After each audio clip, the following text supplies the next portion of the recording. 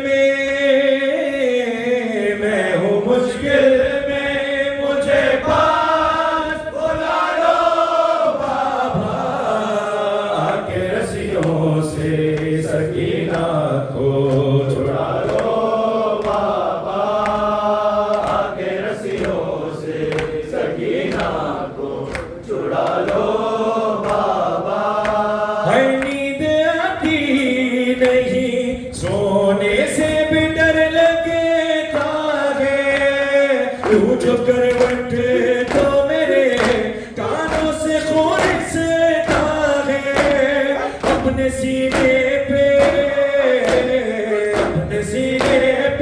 گھڑی پل کو سلا لو بابا آ کے رسیوں سے سکینہ کو چھڑا لو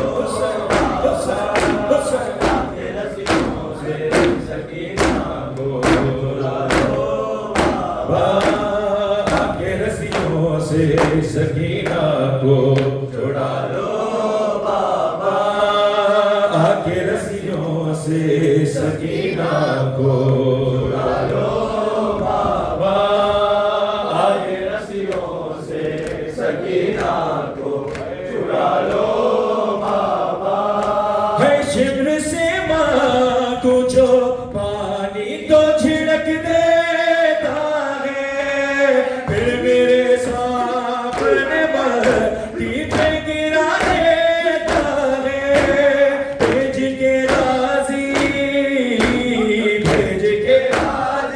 کو دو پھول منگا لو بابا آ کے رسیوں سے سکینہ کو چھڑا لو بابا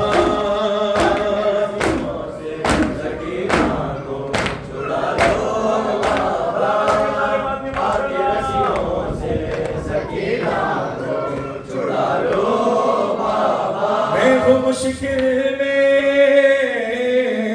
ہوں مشکل میں مجھے پاس بلا لو بابا آ کے رسیوں سے سکینہ کو چھڑا لو بابا تیرے قاتل مجھے رونے سے منع کرتے ہیں کبھی روتی تو عابد بھی ستم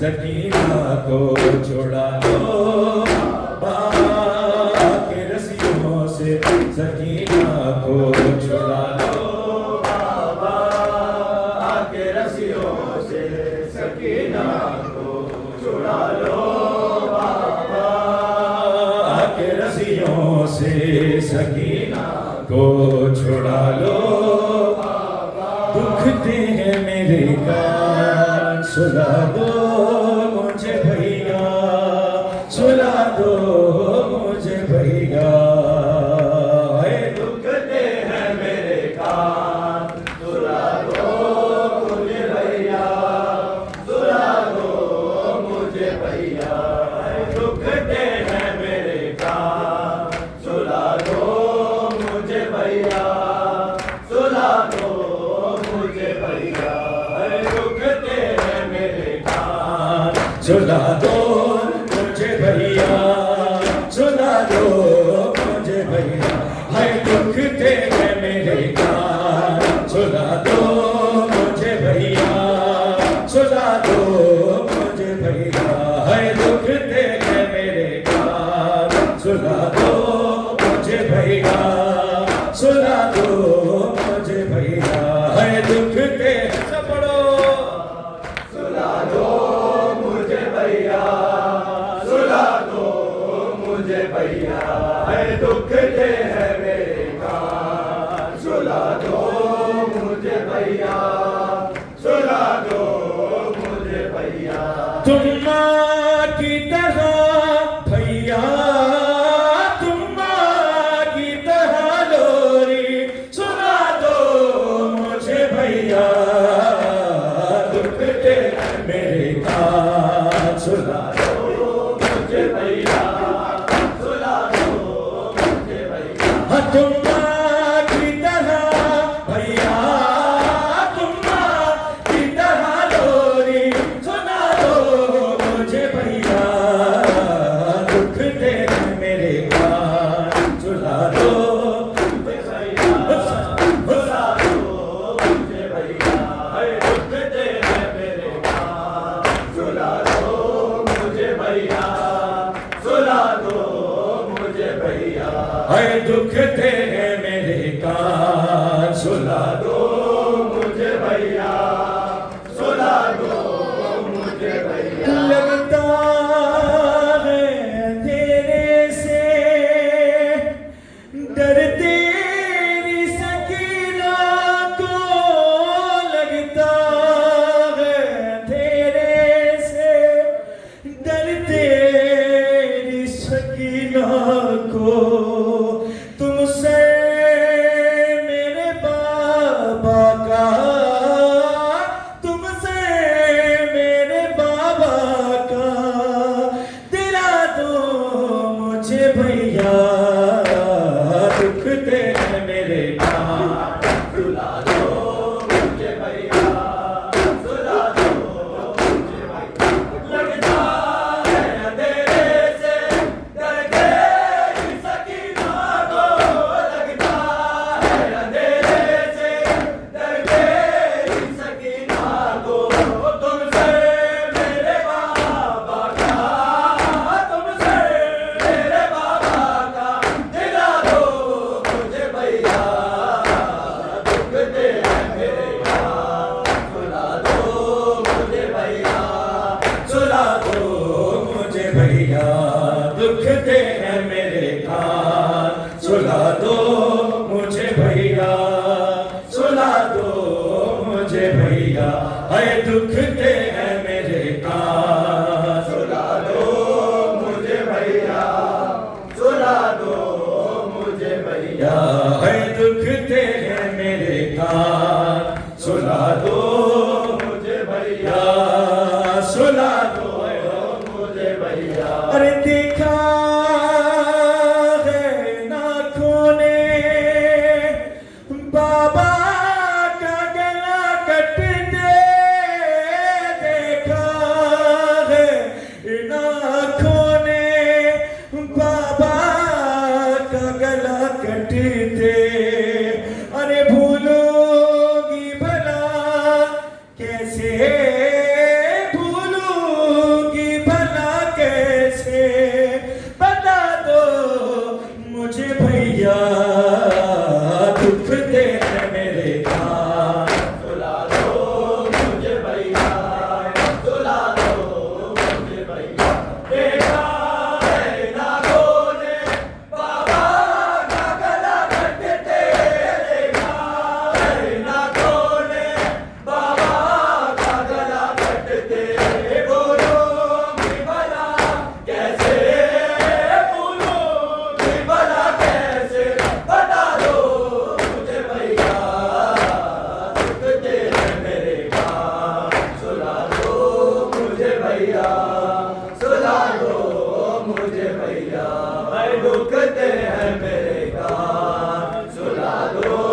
مجھے بھیا سلا دو مجھے بھیا دکھتے ہیں میرے کان سلا دو مجھے بھیا سلا دو مجھے بھیا یا رب کوئی معصومہ زندہ میں نہ تنہا ہو یا رب کوئی معصومہ زندہ میں نہ تنہا ہو یا رب کوئی معصومہ زندہ میں نہ تنہا ہو یا رب کوئی معصومہ زندہ میں نہ تنہا ہو یا رب کوئی معصومہ زندہ میں نہ تنہا ہو یا رب کوئی معصومہ زندہ میں نہ تنہا ہو یا رب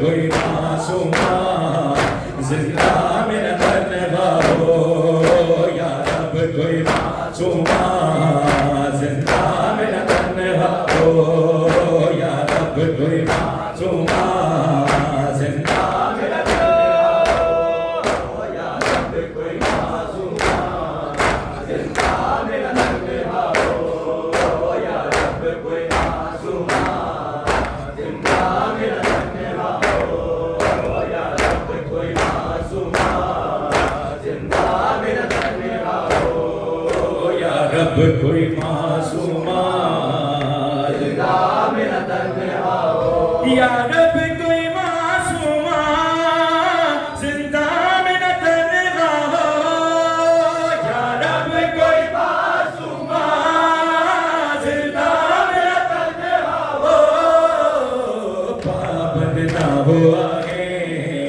اے پابند نہ ہو آگے رونے پہ نہ پیرا ہو یا رب کوئی معصوما زندہ میرا تنہا ہو یا رب کوئی معصوما زندہ میرا تنہا ہو کہ جس کو نیند آتی شبیر کے سینے پہ جس کو نیند آتی شبیر کے سینے پہ زندہ در زندہ ہے زندہ در زندہ اس کے لیے قضا ہو یا رب کوئی حسین حسین حسین میرا تنہا ہو یا رب کوئی معصوما زندہ میرا تنہا ہو یا رب کوئی معصوما زندہ میرا تنہا ہو یا رب کوئی معصوما زندہ میرا تنہا ہو ہے پابند نہ ہو آگے ہے پابند نہ ہو آگے رونے پہ نہ پہرا ہو یا رب کوئی معصوما زندہ میرا تنہا ہو ہے ٹکرائے نہ وہ کیونکہ زندہ کی دیواروں سے ٹکرائے نہ وہ کیونکہ زندہ کی دیواروں سے بھائی سے اور پھوپھی سے ہے بھائی سے اور پھوپھی سے جس کو جدا کیا ہو یا رب کوئی معصوما زندہ میرا تنہا ہو یا رب کوئی معصوما زندہ میرا تنہا ہے زندانوں سے آتی تھی آواز سسکنے کی ہے زندانوں سے آتی تھی آواز سسکنے کی جیسے کہ سکینہ کو ہے جیسے کہ سکینہ کو ہر زندان رو رہا ہو یا رب کوئی معصوما زندہ میرا تنہا ہو یا رب کوئی معصوما زندہ میرا تنہا ہو یا رب کوئی معصوما زندہ میرا تنہا ہو اے زندان میں نجفی یاد آئی سکینہ کی زندان میں نجفی یاد آئی سکینہ کی دل رو رو کہہ رہا ہے اے دل رو رو کہہ رہا ہے اپنا اجالا ہو یا رب کوئی معصوما زندہ میرا تنہا ہو یا رب کوئی معصوما زندہ میرا تنہا ہو یا رب کوئی معصوما زندہ میرا تنہا جب مجھے آپ کے قتل نے ہے مارا بابا جب مجھے آپ کے قاتل نے ہے مارا بابا جب مجھے آپ کے قاتل نے ہے مارا بابا جب مجھے آپ کے قاتل نے ہے مارا بابا جب مجھے آپ کے قاتل نے ہے مارا بابا